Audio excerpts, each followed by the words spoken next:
And around that time, the wives got tired of making butterscotch brownies and Jell-O salads with grated carrots and baby marshmallows in them, and wanted to make money instead. And one thing led to another. The wives said that there were only 24 hours in a day, and the men, who in that century were still priding themselves on their rationality, had to agree that this was so.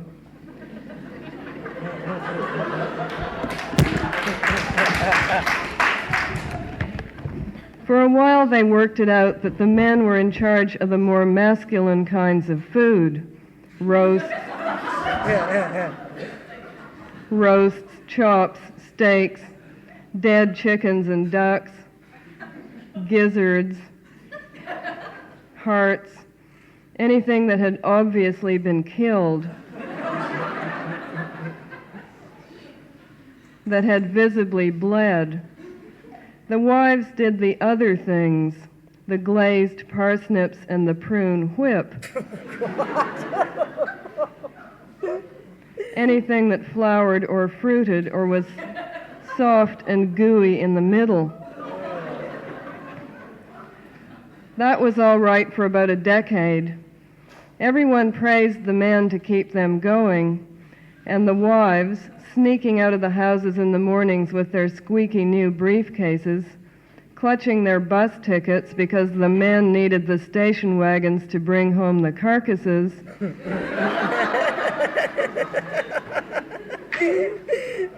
felt they had got away with something. But time is not static, and the men refused to stay put. They could not be kept isolated in their individual kitchens into which the wives were allowed less and less frequently because, the men said, they did not sharpen the knives properly, if at all. The men began to acquire kitchen machines, which they would spend the weekends taking apart and oiling. At first, a few lost fingers and ends of noses, but the men soon got the hang of it and branched out into other areas: automatic nutmeg graters, electric gadgets for taking the lids off jars. At cocktail parties, they would gather in groups at one end of the room, exchanging private recipes and cooking yarns. Tales of soufflés daringly saved at the last minute, pears flambé which had gone out of control and had to be fought to a standstill. Some of these stories had risque phrases in them, such as chicken breasts.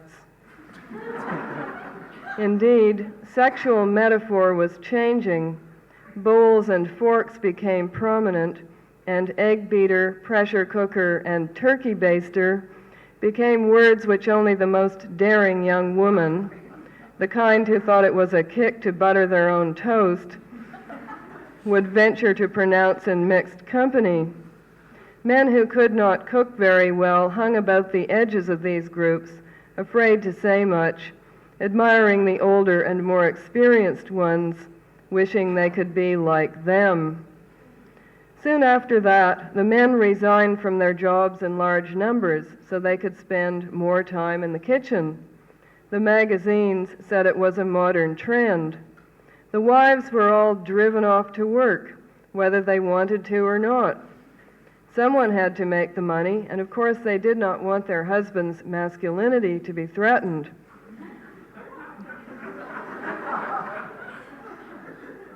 A man's status in the community was now displayed by the length of his carving knives.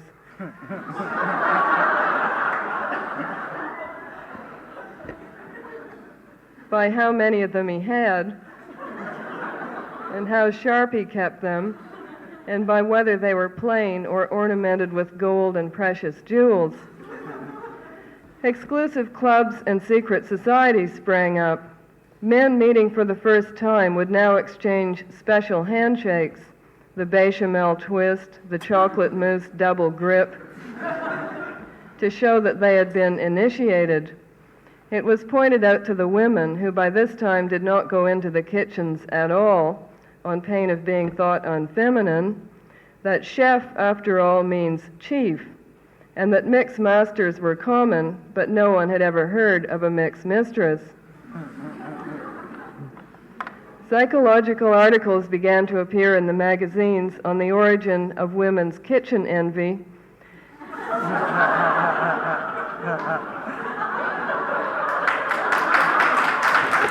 and how it could be cured.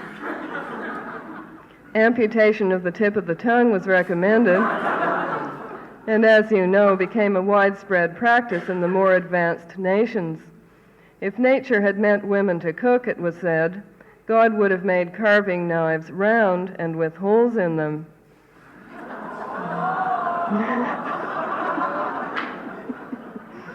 This is history, but it is not a history familiar to many people. It exists only in the few archival collections that have not yet been destroyed, and in manuscripts like this one, passed from woman to woman, usually at night, copied out by hand or memorized. It is subversive of me even to write these words. I am doing so at the risk of my own personal freedom, because now, after so many centuries of stagnation, there are signs that hope and therefore change have once more become possible. The women in their pinstripe suits, exiled to the living rooms where they dutifully sipped the glasses of port brought out to them by the men, used to sit uneasily, silently, listening to the loud bursts of male and somehow derisive laughter from behind the closed kitchen doors. But they have begun whispering to each other. When they are with those they trust, they tell of a time long ago, lost in the fogs of legend, hinted at in packets of letters found in attic trunks and in the cryptic frescoes on abandoned temple walls, when women too were allowed to participate in the ritual which now embodies the deepest religious convictions of our society, the transformation of the consecrated flour into the holy bread. At night they dream, long clandestine dreams, confused and obscured by shadows. They dream of plunging their hands into the earth, which is red as blood and soft, which is milky and warm. They dream that the earth gathers itself under their hands, swells, changes its form, flowers into 1,000 shapes, for them too, for them once more. They dream of apples. They dream of the creation of the world. They dream of freedom. Since I've got the whole thing on 3 pages. It's called Happy Endings, and it was inspired by about 700 people who have asked me from time to time why my novels don't have happier endings. So this is about happy endings, and it's addressed primarily to fiction writers, although all those people who would like happier endings can listen to it as well. Happy endings. John and Mary meet. What happens next? If you want a happy ending, try A. A. John and Mary fall in love and get married. They both have worthwhile and remunerative jobs which they find stimulating and challenging. They buy a charming house. Real estate values go up. Eventually, when they can afford live-in help, they have 2 children to whom they are devoted. The children turn out well.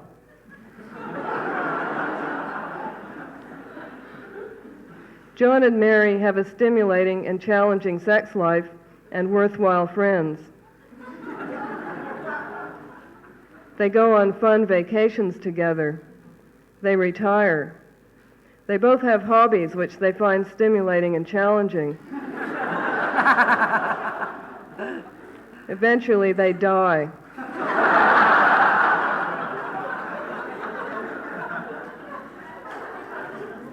This is the end of the story.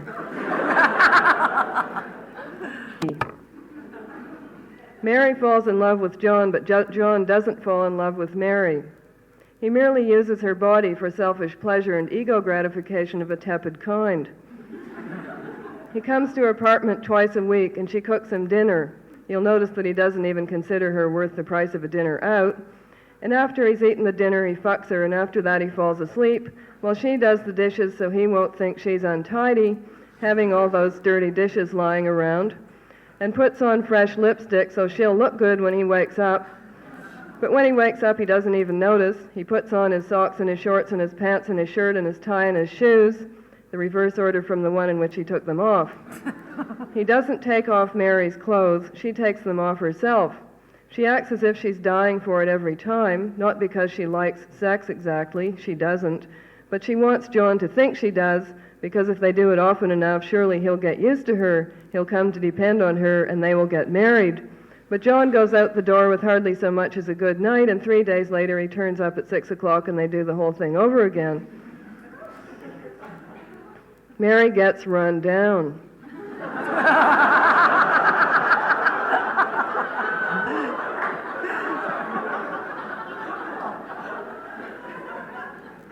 Crying is bad for your face.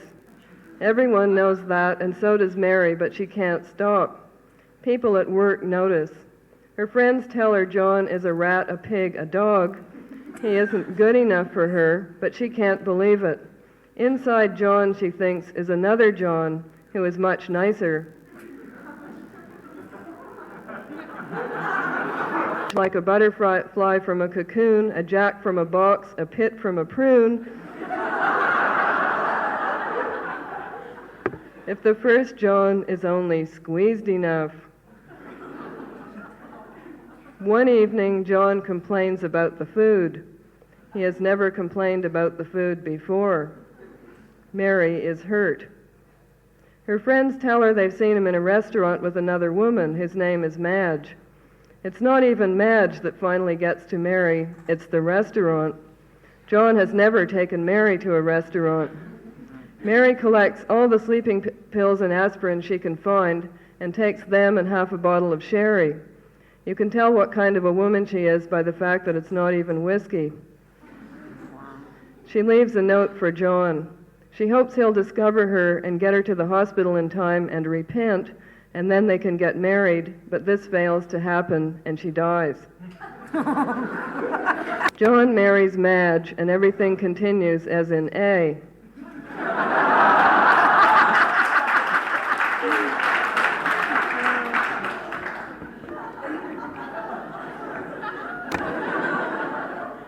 John, who is an older man, falls in love with Mary, and Mary, who is only 22, feels sorry for him because he's worried about his hair falling out.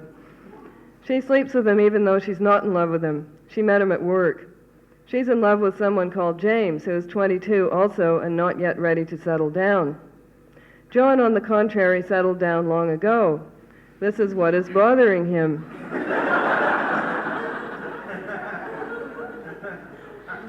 John has a steady, respectable job and is getting ahead in his field, but Mary isn't impressed by him. She's impressed by James, who has a motorcycle and a fabulous record collection. But James is often away on his motorcycle, being free. Freedom isn't the same for girls, so in the meantime, Mary spends Thursday evenings with John. Thursdays are the only days John can get away. John is married to a woman called Madge, and they have 2 children.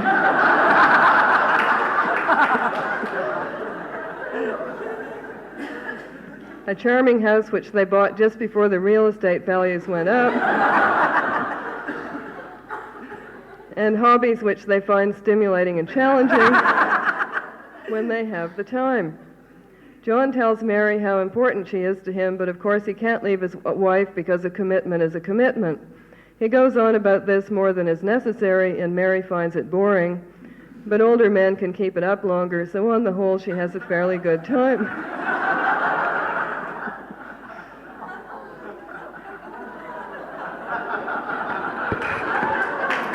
James breezes in on his motorcycle with some top-grade California hybrid, and James and Mary get higher than you'd believe possible, and they climb into bed. Everything becomes very underwater, but along comes John, who has a key to Mary's apartment. He finds them stoned and entwined. He's hardly in any position to be jealous, considering Madge, but nevertheless he's overcome with despair. Finally, he's middle-aged. In 2 years, he'll be bald as an egg, and he can't stand it. He purchases a handgun, saying he needs it for target practice. This is the thin part of the plot, but it can be dealt with later. And shoots the two of them and himself. Madge, after a suitable period of mourning, marries an understanding man called Fred, and everything continues as in A, but under different names. D. Fred and Madge have no problems. They get along exceptionally well and are good at working out any little problems that may arise. But their charming house is by the seashore, and one day a giant tidal wave approaches. Real estate values go down. The rest of the story is about what caused the tidal wave and how they escape from it. They do, though thousands drown. Some of the story is about how the thousands drown, but Fred and Madge are virtuous and lucky. Finally, on high ground, they clasp each other, wet and dripping and grateful, and continue as an A. E. Yes, but Fred has a bad heart. The rest of the story is about how kind and understanding they both are until Fred dies. Then Madge devotes herself to charity work until the end of A. If you like, it can be Madge, Cancer, Guilty and Confused, and bird watching. F. If you think this is all too bourgeois, make John a revolutionary and marry a counter-espionage agent and see how far that gets you. Remember, this is Canada. You'll still end up with A.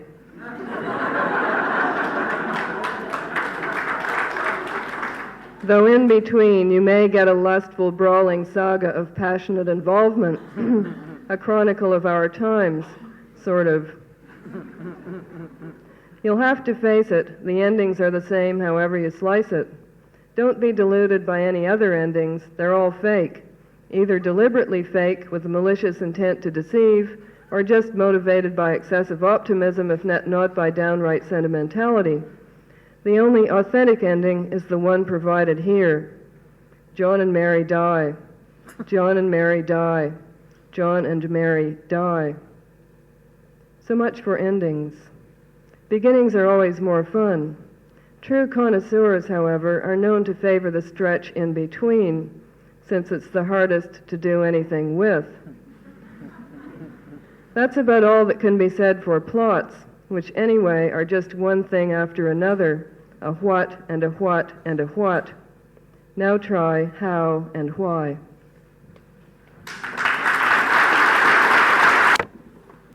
I think it's because somebody from the East phoned me at 10 to 6 this morning under the delusion that it was in fact 10 to 12. He knew there was a 3-hour time difference, but he got it a little bit mixed up.